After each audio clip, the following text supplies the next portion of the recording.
ባለፈው ሳምንት የዳንኤልን መጽሐፍ ለአንድ አመት ኦልሞስት አይ ቲንክ 7 ወር ይመስለኛል ተምረን ጨረስን እና በእነዚህ ጥቂት ሳምንታት ደግሞ ከኔ ጋር ጥቂት አይ ቲንክ እንግዲህ ስንት ሳምንት እንደሰጡኝ ነው ወድ ያረጋግጡልኛል ግን 1 2 3 አብረን እንሆናለን መሰለኝ ማክሰኞ ላይ እግዚአብሔር በልቤ ውስጥ ያስቀመጠውን ይሄንን አገልግሎት ስቀበል ወደ ውስጤ እግዚአብሔር ያስቀመጠውንና የነበሩኝን አንዳንድ የበፊት ኖቶችን ሳይ የሚገርማቸው የዛሬ 10 አመት የማክሰኞ ፕሮግራም ላይ አገልግያለሁ 2016 ላይ እና እንዴት ተመልሶ መጣ ብዬ አሰብኩኝ እንግዲህ እኔ አእምሮ ውስጥ የነበረው ዳንኤልን መጽሐፍ ስንጨርስ እስካቶሎጂካል የሆነ ነገር አይተን ነው አይደለ የሆነ በዘመን ፍጻሜ የሚሆን ነገር አለ በመጨረሻው ዘመን የሚሆን ነገር አለ እና ሀፕን ያደረገ ነገር አየን አይደለ ነገስታት እንዴት ወጥተው እንደወረዱ እነ ፋርስ እነ ሜዶን እነ ባቢሎን እነ ግሪክ ደግሞም እነ ሮም እንዴት ኃያላን እንደነበሩ እግዚአብሔር እንደተናገረ በጣም በሚገርም በጣም ዲቴል በሆነ አንዳንዱ ተገልጦ ተመዝግበው አለፉ ታሪክ ይናገራል ደግሞ እግዚአብሔር በዛ ጊዜ ሆኖ ብቻ ሳይሆን የሚመጣውን እስከመጨረሻ ጌታ ኢየሱስ ክርስቶስ ዳግም እስኪመጣ ያለውን ሁሉ ነገረን ስለዚህ የተፈጸመ ብቻ ታሪክ ሳይሆን ገና የሚሆንም ነገር ነው ያየነው በልቤ ያሰብኩት ሐሳብ በእነዚህ በቀሩ ዘመናት እንዴት እንድንኖር ነው እግዚአብሔር የሚፈልገን በተፈጸሙ ዘመናት ሀፕን ስላደረገው ነገር በጣም ብዙ ነገር አይተናል የእግዚአብሔርን መርሆች አይተናል ስውሩ የእግዚአብሔር እጅ የሚመራ እንደሆነ ያለ ስጋት ልንኖር እንደሚገባ አይተናል ግን እግዚአብሔር ደግሞ በጣም ዲቴል ያልሰጠበት የቤተክርስቲያን ዘመን የተሰወረ ዘመን ውስጥ ነው ያለ ነው ዳንኤል ያላየው ሚስጥር የሆነ ዘመን ላይ ነው ያለ ነው ይሄ ከሮም አገዛዝ በኋላ which is ሮም በሁለተኛው ውድቀቱ ከወደቀበት ጊዜ በኋላ እንግዲህ አመታት እየተቆጠሩ ነው ያው የሮም ኢንፍሉዌንስ እንዳለ ስቲል በምድር ላይ የሚገዛው የሮም ኢንፍሉዌንስ እንደሆነ ስናነሳ ነበር ኢቭን ዴሞክራሲ ተብሎ ዘንድሮ በጣም የሚወራው ነገር ግሪኮች የጀመሩት ነው በግሪክ ዘመን የነበረ ነው በጣም ዶሚናንት ያደረገ አስተሳሰብ ነው እና በዚህ ግን በተሰወረው ዘመን መካከል እግዚአብሔር እንዴት ነው የሚፈልገን ስንል የአዲሱን ኪዳን አኗኗር በደንብ ኢንተርናላይዝ ማድረግ አለብን ምክንያቱም የቀደመው ኪዳን በአዲሱ ኪዳን በጌታ ኢየሱስ ተተክቷል አይደለ ጌታ ኢየሱስ ክርስቶስ ከመጣ በኋላ የቤተክርስቲያን ዘመን መንፈስ ቅዱስ መጥቶ የቤተክርስቲያን ዘመን ተጀምሯል ጌታ ኢየሱስ ክርስቶስ ደቀ መዛሙርቱን ፒክ አድርጎ ከዛ በእነሱ ውስጥ ሊያስተላልፍ የፈለገውን ነገር ሰጥቷቸው ከዛ ደግሞ እሱ ሄዶ መንፈስ ቅዱስ መጥቶ መንፈስ ቅዱስ ሲመጣ ደግሞ እውነትን እየገለጠ እግዚአብሔር በዳንኤል ውስጥ ያስቀመጠው ነገር እስኪፈጸም ድረስ ጌታ ኢየሱስ በሰጠን መርህ ሐዋርያቱ በተቀበሉት እውነት ከዛ በኋላ እነ ሐዋርያው ጳውሎስ እነ ጴጥሮስ ሁሉ እግዚአብሔር በእነሱ ያስቀመጠው ነገር ያነዛ ሁሉ ትሬዠሮቻችን ሆነው እንድንኖርበት ከእግዚአብሔር ጋር ያለን አካሄድ አንላይን የምናደርግበትን ነገር እግዚአብሔር ሰጥቶናል ከዛ ውስጥ ነው የማቴዎስ ወንጌል ላይ ያለውን ብዙዎቻችን አይ ቲንክ በጣም አዌር እንደሆነ አስባለሁ ነገር ግን ከዚህ መልእክት አንፃር እንድናየው የፈለኩት ማቴዎስ ወንጌል ምዕራፍ 5 ጀምሮ እንግዲህ በሚሰጡኝ 2 ወይም 3 ሳምንታት ከቨር ማድረግ አለማድረግን እርግጠኛ ባልሆንም ግን እንሄድበትና የደረስንበት ደርሰን እናቆማለን ወይ እንጨርሳለን ከምዕራፍ 5 እስከ 7 ሁላችን የምናስተዋውሰው የተራራው ስብከት በመባል የሚታወቀው አዲሱ መደበኛ ትርጉማችሁን መጽሐፍ ቅዱሳችሁ እሱ ከሆነ ታይትል የተሰጠበትን በተጓዳኝ ምንባቦች ላይ በሉቃስ ወንጌል ምዕራፍ 6 ቁጥር 20 ጀምሮ ያለ ሐሳብ ነው የምናነሳውና የምናነሳበት ፐርስፔክቲቭ ጌታ ኢየሱስ ክርስቶስ ከመጣ በኋላ ለአዲሱ ኪዳን ህዝብ የሰጣቸው መርሆች ምንድናቸው ለምንድነው እነዛ መርሆች ውስጥ ጌታ ኢየሱስ ያነሳቸው ነጥቦች ያነሳቸው ለምንድነው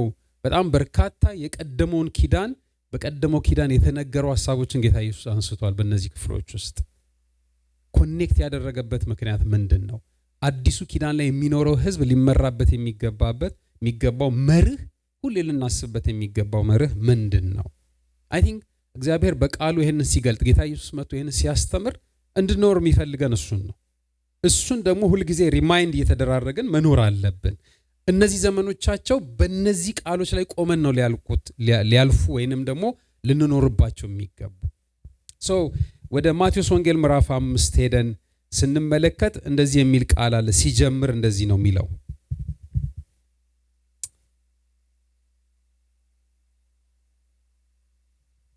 ብዙ ሕዝብ እንደተሰበሰበ ባየ ጊዜ ከቁጥር 1 ጀምሮ ነው ማነብላችሁ። ወደ ተራራ ወጣና ተቀመጠ፣ ደቀ መዛሙርቱም ወደ እርሱ መጡ፣ እንዲህም እያለ ያስተምራቸው ጀመር ይላል። አፉንም ከፍቶ አስተማራቸው የሚለው የቀደመ ትርጉም እዛ ስክሪን ላይ የምታዩት አለ።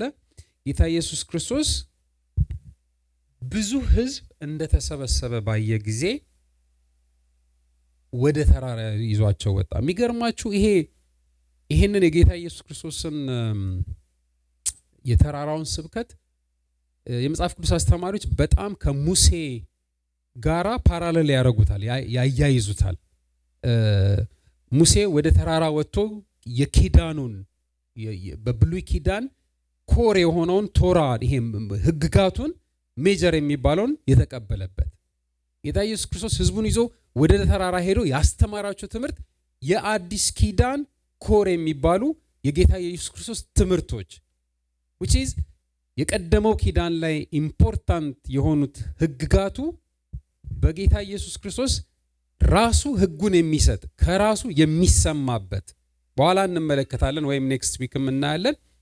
አንዳንዶቹ ጌታ ኢየሱስ ክርስቶስ የተናገራቸው ነገሮች ትእዛዛት ናቸው። ልክ እግዚአብሔር ለሙሴ ሕግጋት እንደሰጠ እንዲፈጽሙት እንደሚፈልግ ጌታ ኢየሱስ ክርስቶስ የሚናገራቸው ትእዛዛቶች ሁሉ አሉት። ስለዚህ እግዚአብሔር በአዲሱም ኪዳን ላይ ስንኖር እንድናስባቸው የሚፈልጋቸው እንድንኖርባቸው የሚፈልጋቸው መርሆች ናቸው። ትንሽ ኮንቴክስት በደንብ እንድንይዝ መግቢያ መስጠት ጥሩ ነው፣ እንደ ትምህርት ስለምንሄድ ማለት ነው። እና ሁላችሁም እንደምታስታውሱት ይሄ ማቴዎስ ወንጌል የመጀመሪያው የአዲስ ኪዳን መጽሐፋችን ላይ ሲቀመጥ ከወንጌላት አንዱ ነው። የተጻፈበት ራሱን የቻለ ቲም አለው። ሜጀር የሆነ እያንዳንዱ ወንጌላት ታሳቢ ተደርገው የተገለጡበት የመጽሐፍ ቅዱስ አስተማሪዎች የሚገልጹት አለ። የማቴዎስ ወንጌል የጌታ ኢየሱስ ክርስቶስን ንግስና አይሁድ እንዲረዳው ለአይሁድ ክርስቲያኖች ነው በአብዛኛው ለሚከተሉት ጌታ ኢየሱስ ክርስቶስን ለሚከተሉ መልእክት እንዲሆናቸው፣ በተለይ ደግሞ ከስርዓቱ ጋራ እነሱ ከሚፈልጉት እንዲሆንላቸው ከሚፈልጉት ነገር ጋራ አንዳንዴ እያያያዘ አንዳንዴ አጌንስት እየነገራቸው እሱን እየጠቀሰላቸው የሄደበት ነው። እና ማቴዎስ በጊዜው ሮም በሚገዛበት ጊዜ በአይሁድ በሚኖርበት አካባቢ የታክስ ሰብሳቢ ወይም ቀራጭ የሚባል ታክስ ኮሌክተር ነበረ። እና በኋላ ጌታ ኢየሱስ ክርስቶስ ከጠራው በኋላ ከ12ቱ ደቀ መዛሙርት ውስጥ አንዱ የሆነ ነው። ይሄ ጊዜ ምናልባት ጸሐፍት ሲናገሩ ወይም ደግሞ የመጽሐፍ ቅዱስ አስተማሪዎች ሲናገሩ የተጻፈው በ50ዎቹ መጨረሻ ወይም 60ዎቹ መጀመሪያ አካባቢ ነው ይላሉ። እንደ እርግጠኝነት የሚያስቀምጡት የቤተ መቅደሱ መፍረስ ሀፕን አላደረገም። ከዛ ጋር የተያያዙ ታሪኮች የተቀመጡት እንደሚሆን ፊውቸሪስቲክ ሆነው የሚለዋሉ። ሌላ ደግሞ ያየሁት አይ ቲንክ ከ70ዎቹም በኋላ ነው የሚልም አይነት እይታ አለ። ግን አይ ቲንክ ዶሚናንት የሆነው አስተሳሰብ የተጻፈበት አካባቢ የዛን ጊዜ ነው 50ዎቹና 60ዎቹ ዓመተ ምህረት አክቹዋል ማለት ነው። 19 ማለት ይዛን በ50 ዓመተ ምህረት ኦብቪየስሊ እንደምታውቁት።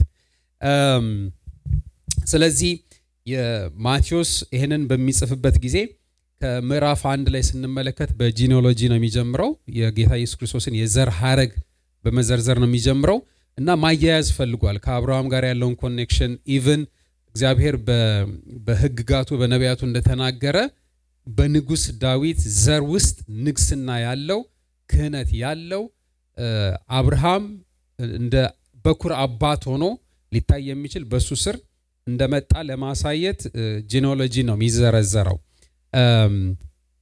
ከዛ በኋላ በአብዛኛው የማቴዎስ ወንጌል የክርስቶስ ኢየሱስን ንጉስ መሆን እና አይሁድ የሚጠብቀው ንጉስ መሲሁ መጥቷል የሚል ሜሴጅ ነው በአብዛኛው ከወንጌላት ውስጥ በተለየ ሁኔታ ኢንፋሲስ ተሰጥቶ ምናየው። የመጽሐፍ ቅዱስ አስተማሪዎቻችን ማቴዎስ ወንጌልን 5 ሜን መልእክቶች አሉት ይላሉ። የማቴዎስ ወንጌል 5 ናቸው ማዕከላዊ ሆነው ሊያዙ የሚገቡ መልእክቶች ይላሉ። እነዚህን 5 ክፍሎች በኋላ ነግራችኋለሁ። ቅድም እንዳልኳችሁ ይሄ የማቴዎስ ወንጌል እንደ ፓራሌል የሚታሰበው ሙሴ ለእስራኤል እግዚአብሔር ከሰጠው ሕግጋት ወይም ደግሞ በኋላ በደንብ ተጠምረው ቶራ ተብለው የሚገለጹ 5ቱ የሙሴ መጽሐፍት የሚባሉት ውስጥ የተገለጡ አይነት ለሕዝብ ሁሉ መመሪያ ስለሚሆን ብዙ ዲቴል የተሰጠበት ነው። በአዲስ ኪዳን ብዙ እንደ ክርስቲያን ወይንም እንደ ክርስቶስ ኢየሱስ ደቀ መዛሙርት ልንኖርባቸው የሚገቡትን መርሆች ጌታ ኢየሱስ ክርስቶስ ያስተማረበት ነው የሚል ፓራሌል መልእክት ይሰጡታል። ይሄ ደግሞ ለአይሁዶች ይሄ መልእክት ለሚነገራቸው አይሁዶች አንዳንዱ ነገር አዲስ አይሆንባቸውም ሲነገር። ምክንያቱም የሚያውቁትን የቶራን which is የሙሴን መጽሐፍት ወይም በሙሴ በኩል የተሰጡትን ሕግጋት አይሁድ የኖሩበት ነው። ከልጅነታቸው እየተማሩ የኖሩበት ነው እና አንዳንዱን ነገር በቀጥታ እነሱ በሚገባቸው ቋንቋ ይናገራቸዋል። እንመለከታለን አንዳንዱን በኋላ። በጌታ ኢየሱስ ክርስቶስ ለአይሁድ እንዳልኳችሁ ንግስናውን እንደገና ደግሞ መሲህነቱን መምጣቱን እየተነገረ in the meantime ጎልቶ የሚታየው የኢየሱስ መምጣት ማለት የመሲሁ መምጣት ማለት የእግዚአብሔር መንግስት በመካከላችን መገለጥ ነው። መንግስቱ ተገልጧል። እግዚአብሔር መንግስቱን በመካከላችን አምጥቶታል፣ በምድር ላይ ተገልጧል የሚለውን እያሳየ ደግሞ በሚገርማችሁ ሁኔታ በኋላ እናያቸዋለን። አይሁድ ብቻ ሳይሆን ሌሎችም የሚገቡባት ናት እያለ አጌንስት አንዳንድ ከፈሪሳውያን አስተምሮ ከሰዱቃውያን አስተምሮ ወይንም ደግሞ በጊዜው ከነበሩ የሃይማኖት አስተማሪዎች በተለየ ሁኔታ ጌታ ኢየሱስ ክርስቶስ አፕሮች ሲያደርጋቸው አንዳንዴ ኦፌንድድ እየሆኑ የምንመለከታቸው ሀሳቦች አሉ። እነሱ የእግዚአብሔር በመንግስት በመካከላችን ናትና ሁሉንም ትቀበላለች፣ ሁሉንም ታስገባለች፣ ሁሉንም ትሰበስባለች የሚልም ሜሴጅ አብሮት አለ ብለው ያስተምራሉ። ምክንያቱም የእግዚአብሔር መንግስት መገለጣን እንደዚሁም በዛ ውስጥ ሰማርያውያን which is በደንብ በጊዜው ያገለሏቸው ቀራጮችና ኃጢአተኞች ብለው የሚያስቧቸው አህዛብ የተባሉ ከይሁዲ እምነት ውጪ የሆኑ ኪዳን የላቸውም የተባሉ ሁሉ የተሰበሰቡባት መንግስት በመካከላችን መታለች የሚልም መልእክት ያስተላልፋል።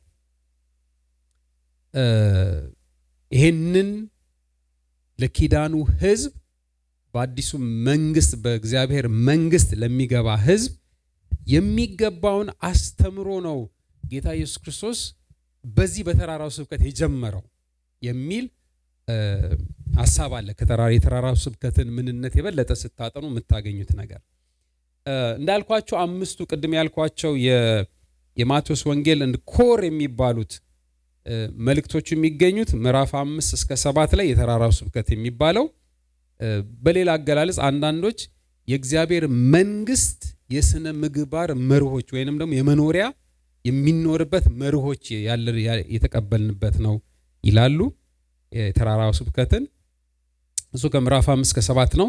ሁለተኛው ምዕራፍ 10ን ስለ እግዚአብሔር መንግስት የመስፋፋት ተልእኮ ትኩረት የተሰጠበት ሁለተኛው እሱ ነው። የተልእኮ ገለጻ የተደረገበት የመንግስቱ መስፋፋት ዓላማው ተልእኮ ምንድን ነው የሚል ምዕራፍ 10 ላይ የምናገኘው አስተምሮ ሁለተኛው ነው። ሶስተኛው የእግዚአብሔርን መንግስት ምሳሌዎች የሚገልጥ ምዕራፍ 13 ይሄ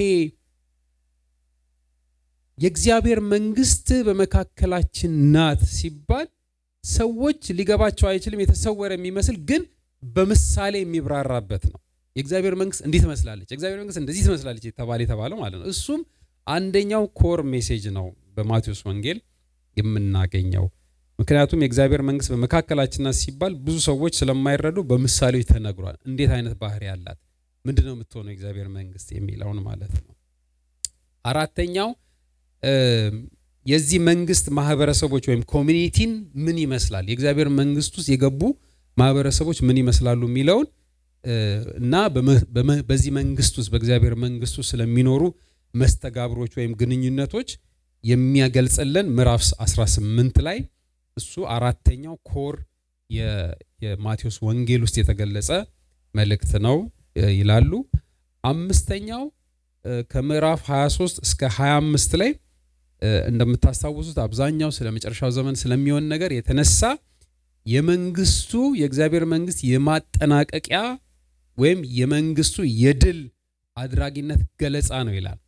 በዘመን መጨረሻ የሚሆነው ምን እንደሚመስል የተገለጸበት፣ ያው የምጥ ጊዜ እንደሚኖር፣ ከባድ ጊዜ እንደሚሆን፣ ደግሞም የማሸነፍና የድልም ጊዜ እንደሚሆን የተገለጸበት እሱ የተራራው ስብከት የሚባል ማን ነው የማቴዎስ ወንጌል ላይ የምናገኘው አምስተኛው ኮር መልእክት ነው ይባላል። እንግዲህ እንዳልኳችሁ ከአምስቱ ኮር ሜሴጆች ነው እንግዲህ የተራራው ስብከት የምንለውን እየገባን ትንሽ ለማየት የምንሞክረው። ይሄ የተራራው ስብከት ከምዕራፍ 5 ከ7 ያለው ቅድም እንደተባባል ነው ወደ ሶስቱ ምዕራፎች ወደ 16 የተለያዩ ኮር ደግሞ ትምህርቶች አሉት። የተራራው ስብከት ሶስቱ ምዕራፍ ውስጥ ማለት ነው 16 ኮር ሜሴጆች አሉት፣ ክፍሎች አሉት ማለት ትችላላችሁ። ምዕራፍ 5 4 ኮር ነገሮች ያነሳል። ምዕራፍ 5 ምዕራፍ 6 5 ኮር ነገሮች ያነሳል። ምዕራፍ 7 ስንሄድ 7 ያነሳል እና ጠቅላላ 16 ኮር ትምህርቶች አሉ። እነዚህን ኮር ትምህርቶች ጌታ ኢየሱስ ክርስቶስ ለአዲሱ ማህበረሰብ በአዲሱ ኪዳን በዚህ በእግዚአብሔር መንግስት ለገባ ነው እኛን ጨምሮ እንድንኖር የሚፈለጉ ወይንም ደግሞ እንድንኖርባቸው ከሚፈለጉ አስተምሮች ውስጥ የማሰብ ያለብን ነው። በእያንዳንዱ ህይወታችን ላይ ፕራክቲካሊ ልናይ የሚገባ ልናስብ የሚገባቸው እይታችን ሊሆን የሚገባውን ወይም ፐርስፔክቲቫችንን ሼፕ ማድረግ ያለባቸውን ትምህርቶች የያዘ ነው እና እነዚህን በደንብ አድርገን ዳይሴክት እያደረግን ስንመለከታቸው እውነትም በእኛም ዘመን አሁን ባለንበትም ዘመን በጣም ልናስባቸው የሚገቡ በጣም ኮር የሆኑ መርሆች አሉት እና በተለያየ አጋጣሚ ደጋግመን እነዚህ ነገሮች ኢንተርናላይዝ እያደረግን አይ ቲንክ በህይወታችን እግዚአብሔር ደስ የሚሰኝበትን በዚህ መጨረሻው ዘመን እግዚአብሔር የሚፈልግበትን ኑሮ መኖር የምንችልበትን መርህ የምናገኝበት እንዲሆን እግዚአብሔር ይርዳን። ዛሬ የምንጀምረው ምዕራፍ 5 ነው። እንግዲህ ምን ያህል እንደምንሄድ አላውቅም። እንዳልኳችሁ ምዕራፍ 5 4 ዋና ክፍሎች ወይንም ዋና ሐሳቦችን ይዟል ብያቸዋለሁ። እዚህ ምዕራፍ 4 ውስጥ የምናያቸው አከፋፈሉ ወደ አይ ቲንክ 48 ቁጥር ነው ያለው። ይህንን 48 ቁጥር በአራት ትምህርቶች እንዳልኳችሁ ነው የሚከፍለው። የመጀመሪያው ስለ ብጽዕና ነው የምንመለከተው። እሱን ምዕራፍ 5 ከቁጥር 1 እስከ 12 ያለው ነው። ይሄ የመጀመሪያው ከማቴዎስ ወንጌል ምዕራፍ 5 የምንመለከተው ስለ ብጽዕና ወይንም ደግሞ ስለ መባረክ ወይንም ደግሞ ብለስድ የሚለው የእንግሊዝኛው ቃል እሱ የተዘረዘረበት ነው። ሪሊ መባረክ ምንድን ነው? መባረክን መጽሐፍ ቅዱሳችን የሚናገርበትን አንደኛውን ፐርስፔክቲቭ በደንብ የምንይዘው በተለይ ደግሞ እንዳልኳችሁ ከአዲሱ ኪዳን ማህበረሰብ መርህ አንጻር እንደው እግዚአብሔር በጌታ ኢየሱስ ክርስቶስ በኩል ለኛ ከገለጠልን ይሄ ሚስጥር ልትረዳው ቤተክርስቲያን ልትረዳው የሚገባው ሚስጥርና ምናልባት በዚህ ዘመን ደግሞ እንዴት against these facts the world system function እንደሚያደርግ ስንመለከት መንቃት አለብን። ምክንያቱም እኛ ካውንተር ካልቸራል እንድንሆን like the culture the majority የሚፈሳው እኛን አፌክት ሊያደርገን አይገባም። እኛ ግን በመርሆቹ በእነዚህ ፕሪንሲፕልስ ልንቆም ይገባል የሚል ቻሌንጅ የሚያደርገን መልእክት ያለበት ነው። ስለዚህ ከ5 እስከ 12 ላይ ፕሮባብሊ ዛሬ እንግዲህ እንከቨር እናደርገዋለን ብዬ ማስበው እሱን ነው። ጊዜ ካገኘን ሁለተኛውንም እንጀምራለን። ሁለተኛው ብርሃንና ጨውነትን ያነሳል። ብርሃንና ጨውነት በቀጥታ ስለ አይደንቲቲ ነው እዛ ጋር የሚናገረው። አይደንቲቲ ነው የሚያወራው፣ ማንነትን ነው በጣም ኤምፋሲስ የሚሰጠው። ሶስተኛው ክርስቶስና የቀደመው ሕግ ክርስቶስና የቀደመው ሕግ ወይንም ደግሞ በብሉይ ኪዳን ስለነበረው ሕግ ጌታ ኢየሱስ ክርስቶስ የተናገረው ነገር አለ። እንዴት ነው የምናየው? እዛም ላይ ክሊር የሆነ አንደርስታንዲንግ ሊኖረን ስለሚገባ ማለት ነው። እሱ ምዕራፍ 5 ከ17 እስከ 20 ላይ የተገለጸው ስለ ብርሃንና ጨውነት ምዕራፍ 5 ከ13 እስከ 16 ነው። ቀጣይ ክፍሎች ናቸው። ከዛ አራተኛው ስድስቱ ተቃርኖች ወይም እንደ አንጻራዊ አስተምሮች በንጽጽር የቀረበ አስተምሮ አለ እና እዛ ጋር 6 ጌታ ኢየሱስ ክርስቶስ ቀድሞ እንዲህ ተብላችኋል፣ አሁን ግን እንዲህ እላችኋለሁ፣ በፊት እንዲህ ተብላችኋል፣ አሁን ግን እንዲህ እላችኋለሁ ያለ 6 ነገሮች አሉ እዛ ጋር። እነሱ በቀጣይ የብሉይ ኪዳንን ቲቺንግ እንዴት ጌታ ኢየሱስ ክርስቶስ ሞር ያጠነከረው ሞር መርሁን ሰዎች እንዳይረሱት ሪማይንድ እያደረገ የተናገረበት ተቃርኖ የሚባለው ሞር ጌታ ኢየሱስ ክርስቶስ ኢንፎርስ ያደረገበት መንገድ ራዘር ዛን ቲንኪንግ አይ ሽሮታል ሳይሆን አድርጉ ወይንም ደግሞ እንዲህ የበለጠ ሁኑ እያለ ስላጠነከረ ነው እንደ ተቃርኖ የተቀመጠው። እሱን ምዕራፍ 5 ከ21 እስከ 48 6 ተቃርኖች አሉ እዛ ጋር ወይንም ደግሞ ንጽጽራዊ የሆኑ አስተምሮች እንመለከታለን ማለት ነው። ከዛ የምዕራፍ 6 ክፍፍሉ which is ክፍፍሉን አንዴ ነግሬያችሁ ምናልባት አንዳንዶቻችሁ የጻፋችሁ ስለሆነ ክፍፍሉን ነግሬያችሁ ከዛ በኋላ ወደ ኋላ እንመለሳለን። ምዕራፍ 6 በ5 ክፍሎች ነው የተከፈለው። የመጀመሪያው መስጠትን ያነሳና የሚሰጠው በስውር ነው ብሎ በስውር ስለመስጠት ያለንን የመስጠት አንደርስታንዲንግ እንዴት ከታይታ ጋር መያያዝ እንደሌለበት የሚያነሳበት ምዕራፍ 6 ከ1 እስከ 4 እንመለከታለን። ከዛ በኋላ በጣም ሌላው ኢምፖርታንትና እኔም ደጋግሜ ባልኩት ቁጥር በጣም መቼም ሰው ውስጥ እንዴት ነው የሚገባው የሚለውን ማስበው የጌታችን ያስተማረው ጸሎት ስለ ጸሎትና ስለ የጌታችን ጸሎት የምንለው በተለምዶ አባታችን ወይ የምንለው ጸሎት እሱ ምዕራፍ 6 ከ5 እስከ 15 ተገልጿል። እዛም ጋር ስንሄድ የጸሎትን ፍሬምወርክ ጸሎት ወዴት ነው የሚጸለየው ብለን ስንል በጸሎት ውስጥ ምንድነው መነሳት ያለበት ብለን ስንል ምናልባት በዚህ ዘመን ከምናያቸው ነገሮች መስተካከል ያለባቸው ብዙ ነገሮች ልናስባቸው የምንችላቸው ነገር የምናይበት ነው። እሱ ሁለተኛው የምዕራፍ 6 ኮር ትምህርት ነው። ሶስተኛው ጾምን በስውር ስለመጾም ያነሳል። አዲስ ኪዳናዊ ትምህርት ነው መጾም በስውር ጾሙ የሚለውን ምዕራፍ 6 ከ16 እስከ 18 እንመለከታለን። አራተኛው ላስት እሑድ እዚህ ተምረናል፣ እግዚአብሔር ሲናገረን ነበረ። ምዕራፍ 6 ከ19 እስከ 24 በሰማይ የሚኖር መዝገብ ስለ አይን ስለ ሀብት እና ለሁለት ጌቶች መገዛት አትችሉም ስለሚለው ሐሳብ የተነሳበት መዝገብ ባለበት ልብ በዛ ይሆናል የሚለውን ሐሳብ ጀምሮ እሱ አራተኛው የምዕራፍ 6 ኮር ትምህርት ነው። አምስተኛው ምዕራፍ 6 ከ25 እስከ 34 የምንመለከተው ልትጨነቁ አይገባም የሚል ስለ አለመጨነቅ መጨነቅ አይገባንም የሚል አስተምሮ እንመለከታለን ማለት ነው። ምዕራፍ 6 ውስጥ 5 ትምህርቶች ዋና ዋና ክፍሎች አሉት። 7 ላይ ስትሄዱ እንግዲህ እነዚህ በሙሉ የተራራው ስብከት የሚባሉ ውስጥ ያሉ ፓኬጆች ናቸው። 16ቱን ነገር ነው እየነገርኳችሁ ያሉት። ምዕራፍ 7 ስንሄድ ቅድም እንዳልኳችሁ 7 ነገሮች ነው ያሉት። ምዕራፍ 7 አለው። የመጀመሪያው ከቁጥር 1 እስከ 6 የምንመለከተው ምዕራፍ 7 ላይ በሌሎች ስለ አለመፍረድ ነው። አትፍረዱ የሚለው ሌሎች ላይ አለመፍረድ ላይ ያስተማረው ትምህርት አለ።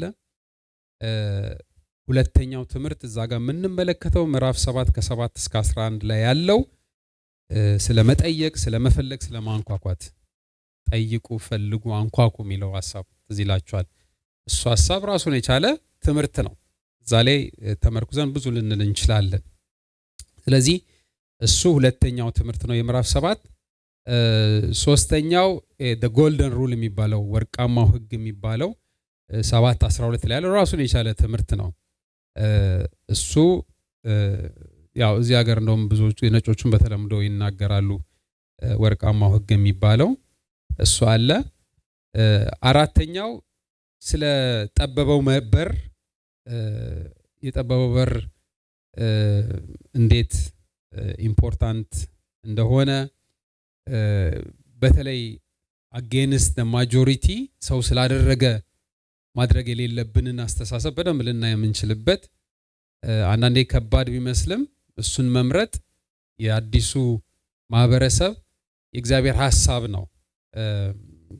ከማጆሪቲው ጋራ ተስማምቶ ፍሎ ማድረግ የግድ እንደው በዚህ ዘመን በተለይ በጣም ቻሌንጅ የምንሆንበት ነገር ስለሆነ እነንትናም እኮ አድርገዋል እየተባለ በጣም ሪፕሊኬት እንደማድረግ ስህተትን የምንሄድበት ብዙ ነገር ስላለ እሱ እንዳይሆን ማሳሰቢያዎች አሉ። ሌላኛው እንግዲህ በየዘመናቱ አሜዚንግ በሆነ መልኩ በብሉይ ኪዳንም ነበረ፣ ጌታ ኢየሱስ ክርስቶስም አስጠንቅቋል። እዚህ ጋር የምናየው አምስተኛው ሐሰተኛ ነቢያትና ፍሬያቸው ምን እንደሚመስል እግዚአብሔር በክርስቶስ ኢየሱስ በኩል የገለጠልን። ያው እንደምታውቁት በእኛም ዘመን እንትና ሐሰተኛ ነው፣ እንትና ሐሰተኛ አይደለም፣ እንትን ካደረጉ ሐሰተኛ ናቸው፣ እንትን ካደረጉ የሚባል ጌታ ኢየሱስ ክርስቶስ የተናገራቸው ትምህርቶች አሉ። እሱ 7:15-23 ላይ እንመለከታለን።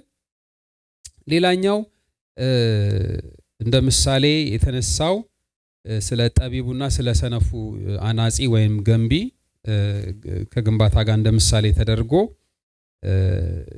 ሰነፍ እንዴት እንደሚመሰርት፣ ጠቢብ ደግሞ እንዴት እንደሚመሰርት ወይም ብልህኛ እንዴት እንደሚመሰርት መሰረትን ወይም ግንባታውን በተመለከተ ምዕራፍ 7 ቁጥር 24-27 ላይ አለ።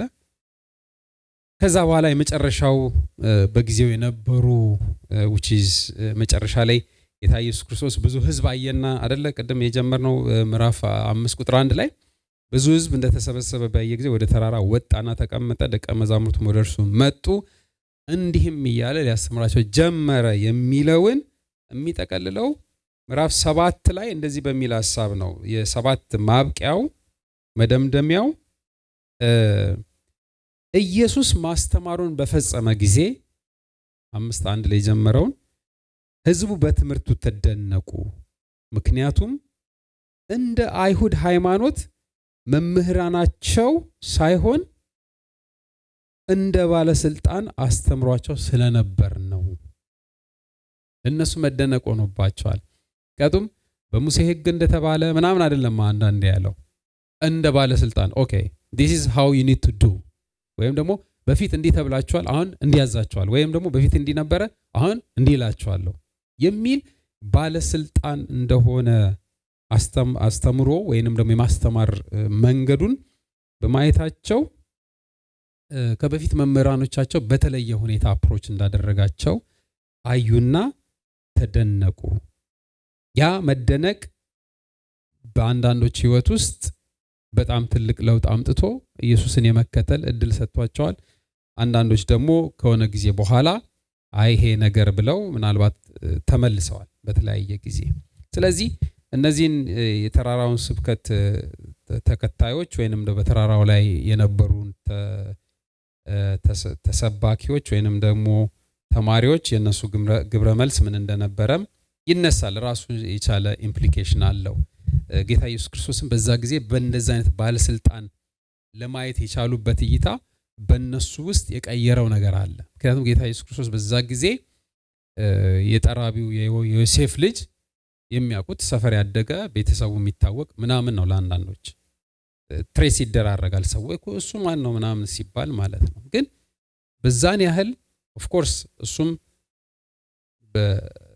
በተላከበት በተልእኮ ልብ በስልጣን ስላስተማረ እሱን ሪኮግናይዝ ማድረጋቸው ራሱን የቻለ ትልቅ ኢምፓክት ስለሆነ ማለት ነው። እሺ ወደ ምዕራፍ 5 እንመለስና ባሉን ደቂቃዎች እንግዲህ መሄድ የምንችልበትን ያህል ለመሄድ እሞክራለሁ። 5 ላይ ያው ብዙዎቻችን ብዙ ጊዜ እናስታውሳለን።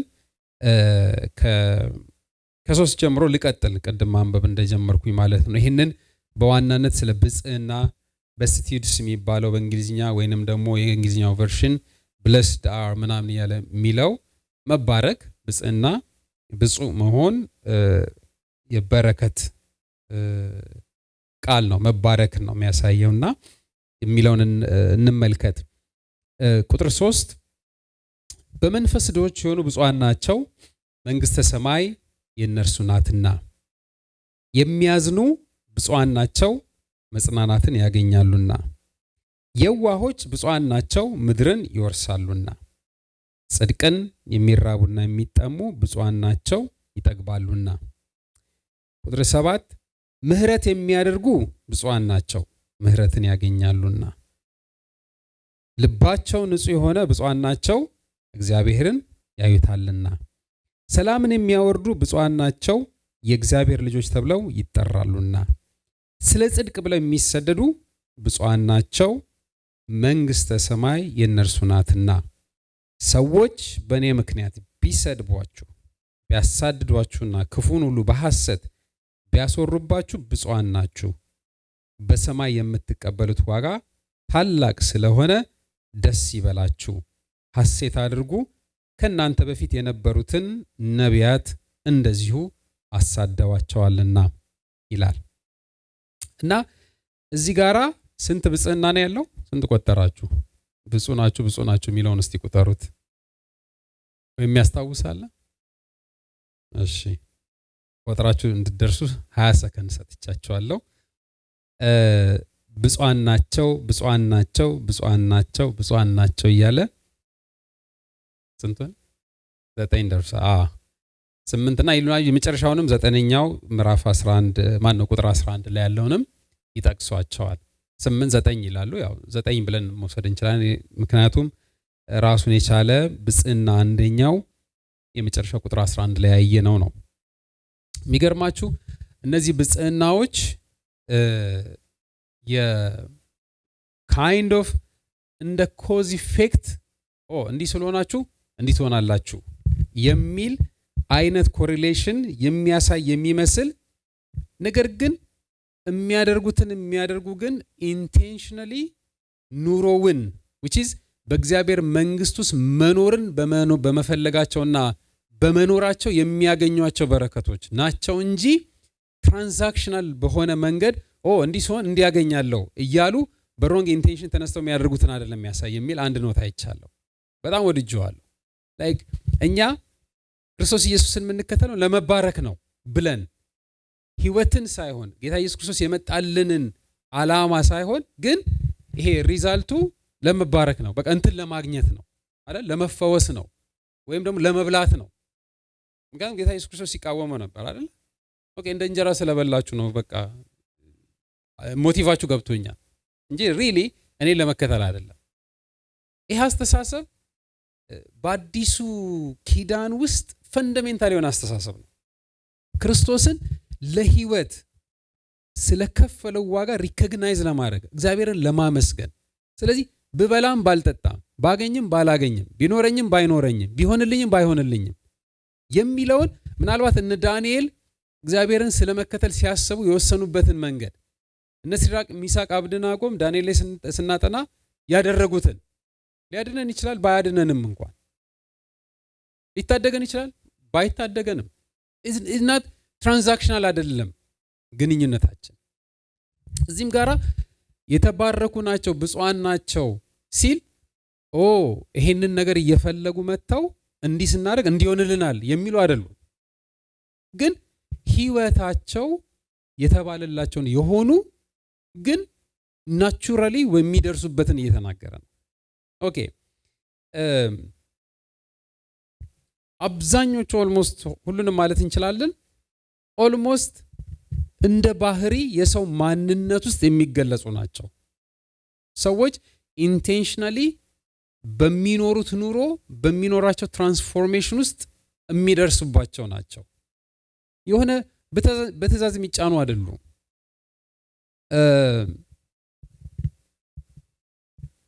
ማንነታችን ሲሰራ ልንደርስባቸው የምንችላቸው እንደ ገንዘብ የሚሆኑን እንደ ሀብታችን ሊሆኑ የሚችሉ እኛ ውስጥ ተፈጥረው የሚያደርሱን ናቸው እንጂ ሌብል ተደርገን እናንተ እኮ እንዲህ ስትሆኑ እንዲህ ትሆናላችሁ እየተባልን ብድግ አድርገን የምንሰራቸው ሳይሆን ህይወታችን ክርስቶስ ኢየሱስን የሚመስለውን ወይንም ደግሞ እውነተኛ ደቀ መዛሙር ሆነን ሳክሪፋይ እያደረግን ተሰጥተን ለመኖር በምናደርገው ጉዞ መካከል እነዚህ በረከቶች እነዚህ መባረኮች ይመጣሉ አውቶማቲካሊ። ኢቭን በመሰደድ ውስጥ ኢማጂን እንግዲህ በመሰደድና በመሰደብ እንደገና ደግሞ ክፉን በሐሰት ሲደረጉሉት በቃ ብፁዓን ናችሁ እንትን ነው ፓራዶክስ ይመስላል አይደል? ማለት ሲሞላላችሁ እንትን ስትሆኑ ቢባል እሺ ማለት ሲትረፈረፍላችሁ በቃ ስትበረቅሱ ነው እና ስትበረቅሱ ምናምን ይሄ ምንድነው ጥሶ መሄድ ምናምን ማለት ነው አይደለም። ስትሰደብ እንዴት ነው ብፁዕ የምትሆነው? ሉክ ህይወት ነው። ለምንድን ነው የምትሰደበው? ለምንድን ነው የምንሰደደው ካልን ለክርስቶስ የምኖረው ኑሮ በምንም ይሄ በሚደረገው ግርግርና የስደት የግፊያ ምናምን ነገር እኔን አፌክት አያደርገኝም። ለዚህ ለጠራኝ ጌታ ምኖርለት ህይወት ነው። ከተሰደድኩና ከተደበደብኩማ እንዴት ነው የምከተለው? አይደለም። ትራንዛክሽናል ቢሆን ሰው እንደዛ ነው የሚያስበው አይደል? ኦኬ ስለሚያሳልፍልን which is ያልፍልኛል ብለን ነው የመጣ ነው። ስለዚህ እንዲያልፍልኝ ነው የምጠብቀው። ካላለፈልኝስ something wrong ነው ማለት ነው እዚህ ቦታ አይነት በጣም ዶሚናንት የሆነ አስተሳሰብ these days። ምን አለኝ አሁን እዚህ ስመጣ የጌታ ሰውን ምን አለኝ? ኦኬ ከተሰደድኩኝ ከተገፋው ምናምንማ እንዴ እሱን ለምንድን ነው የምሆነው? which is እጅግ በጣም ፈንዳሜንታል ነገሩን ሚስ ያደረገ አስተሳሰብ በጣም ዶሚናንት ነው these days። ግን የተራራው ስብከት ላይ ጌታ ኢየሱስ ክርስቶስ እነዚህን 8-9 ፈንዳሜንታል ነገሮች አንስቷል። የተለያዩ አስተማሪዎች እነዚህን የብጽዕና ትምህርቶች ወይም ብጽዋን ናቸው ብለው የሚናገሩትን ትምህርቶች የተናገሩ አንዳንድ አስተማሪዎችን ላንሳላችሁ። ቦኔፈር የሚባል በተለይ ናዚ ጀርመን ውስጥ በጣም ቴዎሎጂያን ነበረ። እሱ በነበረበት ጊዜ the cost of discipleship የሚል በ1937 ነው የጻፈው ጽሑፍ አለና ይሄን በመጽሐፍ የተጠረዘ ይመስለኛል። ይህንን ክፍል ሲገልጸው የክርስቶስ ቤተሰብነት መገለጫ ነው ይለዋል። እነዚህን የብጽዕና ህይወቶችን በቃ ሰዎች እነዚህን ክፍሎች ሲያነቧቸው የክርስቶስ ቤተሰብ እንደሆኑ መገለጫዎቹ ናቸው። እነዚህ ህይወታቸው ላይ እነዚህ ብጽዕናዎች ሰዎች ህይወት ላይ ሲታይ ይሄንን ሲረዱ በቃ አንድ ማረጋገጥ ያለባቸው የክርስቶስ ቤተሰብ እንደሆኑ ነው ብሎ ይናገራል። ለደቀ መዛሙርቱ የክርስቶስ ኢየሱስ ተከታይ ለሆኑት በረከት ማለት በጣም ደልቷቸው ተሳክቶላቸው ምናምን አይደለም ተባርከዋል የተባሉት። በዛ እይታ ሳይሆን በክርስቶስ መጠራታቸው እና ለእርሱም ዋጋ ለመክፈል የቆረጡ በመሆናቸው ነው በረከታቸው እንደሆነ እየተነገራቸው ያለ። ተጠርተው ባለድል ስለሆኑ አይደለም ተባርከዋል የተባለው። ግን የክርስቶስ ህይወት ዲዘርቭ የሚያደርገውን ኮሚትመንት ኮሚትድ ሆነው በዛ ኮሚትመንት ውስጥ ለቆረጡት ለዛ ዴዲኬትድ ለሆኑበት ወይም ለመክፈል ለተዘጋጁበት ዋጋ ሲከፍሉ ወይንም ደግሞ ሲኖሩበት የኖሩትን ህይወት ነው በረከት የምንለው ብሎ ቦነፈር በጣም ከናዚዎች ጋር በጣም ትልቅ ደረጃ ደርሰው በኋላ የገደሉት ሰው ነው እና እሱ በጻፈው ጽሁፍ ላይ ይህንን ስለ ብጽዕና እንደዚህ ይናገራል። ጆን ስቶት የሚባሉ አይ ቲንክ እንግሊዛዊ ይመስለኛል፣ እንግሊዛዊ ወይም ስኮትላንዳዊ ሰው ክርስቲያን ካውንተር ካልቸር የሚል 1978 ላይ የጻፉት መጽሐፍ አለ። የጆን ስቶት መጽሐፍ ጥሩ ናቸው። አይ ቲንክ ዲሳይፕል ያስተምራሉ። ራዲካል ዲሳይፕል የሚል መጽሐፍ አለ። ይህንን ብጽዕና ሲናገሩ ብጽዕናው የክርስቲያን ባህሪን ገላጭ በተለይ በእግዚአብሔር ፊት ትሑታን እንድንሆንና ከሌሎችም ጋራ በህብረት የምንተባበር እንደሆንን ያስተምረናል ይላል። ሁለት ነገር ያስተምረናል። ይሄ የክርስትና ባህሪያችን መገለጫዎች መሆን አለባቸው። እንደዚህ አይነት ብጽዕናዎች ክርስቲያኖች ከሆንን እኛ ውስጥ ሊገለጡ ይገባል። ይሄ ደግሞ ከምን አንጻር ነው? አንደኛ በእግዚአብሔር ፊት ትሑታን እንድንሆን ማለት አንዳንዱን በኋላ እንመለከታለን። በቃ በእግዚአብሔር ፊት ስንቀርብ እንደሞላው እንዳለው ሳይሆን ፈጽመን ትሑታን በመንፈስ ድሆች የሚለው አንደኛው እሱም ይነሳል። በኋላ እመጣላችኋለሁ። ከእግዚአብሔር ጋር ባለን ግንኙነት በእግዚአብሔር ፊት ትሑታን እንድንሆን ደግሞ ከሰዎች ጋር ደግሞ ይሄ ሆሪዞንታል የሆነው ሪሌሽንሺፕ ላይ ደግሞ በህብረት የምንተባበር አብረን የምንቆም ሸክምን የምንሸከም ምህረትን የምናደርግ ሰላምን የምንፈልግ የኛ የብጽዕናችን መገለጫዎች ለሌሎች በሚሆን ኮምፈርት እንጂ ከሌሎች ጋር አጌንስት በመሆን ወይም ሌሎችን ወንድሞቻችንን እህቶቻችንን በሚያሳዝን መሆን የለበትም። ስለዚህ ባህሪያችን በእነዚህ ውስጥ ሲፈተሽ መገለጫነቱ አሴ ክርስቲያን ከእግዚአብሔር ጋር ላለን ግንኙነት ትሑታን የሚያደርገን ከሌሎች ጋር ደግሞ በህብረት እንድኖር የሚያደርገን ነው ይላሉ ጆን ስቶት። ሌሎችም አስተማሪዎች ይጠቃሉ እነ ዳላስ ዊላርድ እነሱም የሚሉት ነገር አለ።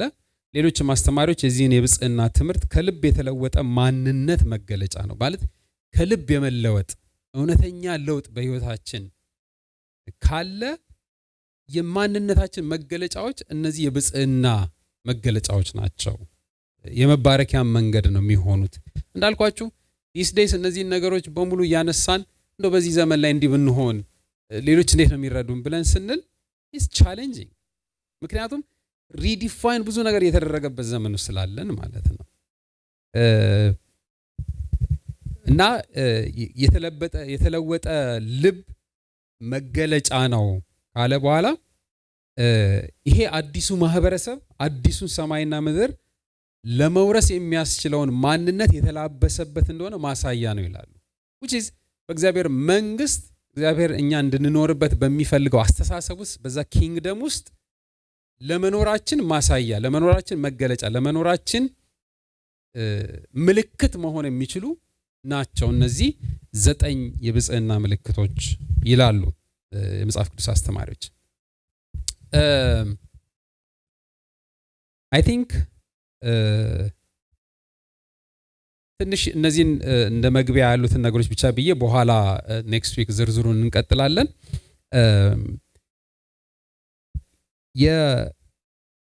ወደኛ አምጥተን ይህንን ነገር ከመስራታችን በፊት እንድታስቡ የምፈልገው ጌታ ኢየሱስ ክርስቶስ እነዚህን 19 ነገሮች ሲያነሳ የሚገርማችሁ በተወሰነ ደረጃ በወቅቱ የነበሩ አንዳንድ አስተሳሰቦችን ያነሳል። ለምሳሌ በመንፈስ ድሆች የሚለውን ሪሊ ድህነትን በጊዜው ሶሳይቲው የሚያይበት ደግሞ ጌታ ኢየሱስ ክርስቶስ በመንፈስ ድሃ መሆን ማለት ምንድን ነው?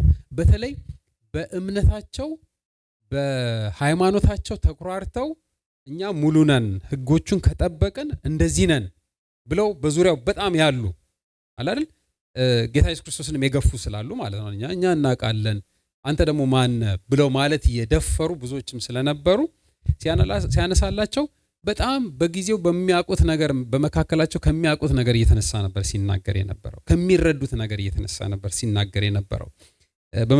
በመንፈስ ድሆች ሆኑ ይላል፣ የሚያዝኑ ይላል። እነዚህ አንዳንዶቹ ኔክስት ዊክ እናያቸዋለን። አንዳንዶቹ ያነሳቸው ሐሳቦች በቀጥታ ብሉይ ኪዳን ላይ የአይሁድ ሕዝብ ሲነገረው የኖረባቸው አስተሳሰቦች ናቸው። ግን አስተሳሰቦቹን በደንብ ሪዲፋይን ያደርጋቸዋል። አስተሳሰቦቹን በደንብ አድርጎ ያጠነክራቸዋል። አስተሳሰቡን ምናልባት በጊዜው ካላቸው የነሱ አስተሳሰብ ጋር ቻሌንጅ ያደርጋቸዋል።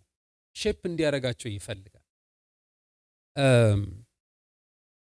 ስለ የዋሆች ይናገራል።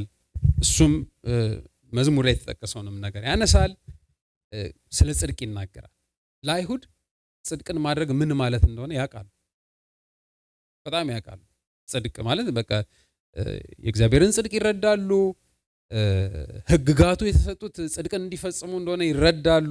ግን ጽድቅን የሚራቡ ብሎ እናውቃለን የሚሉ ሰዎችን ኖ መራብ አለባችሁ የምትራቡበት መንገድ ደግሞ ብሎ ያነሳላቸው።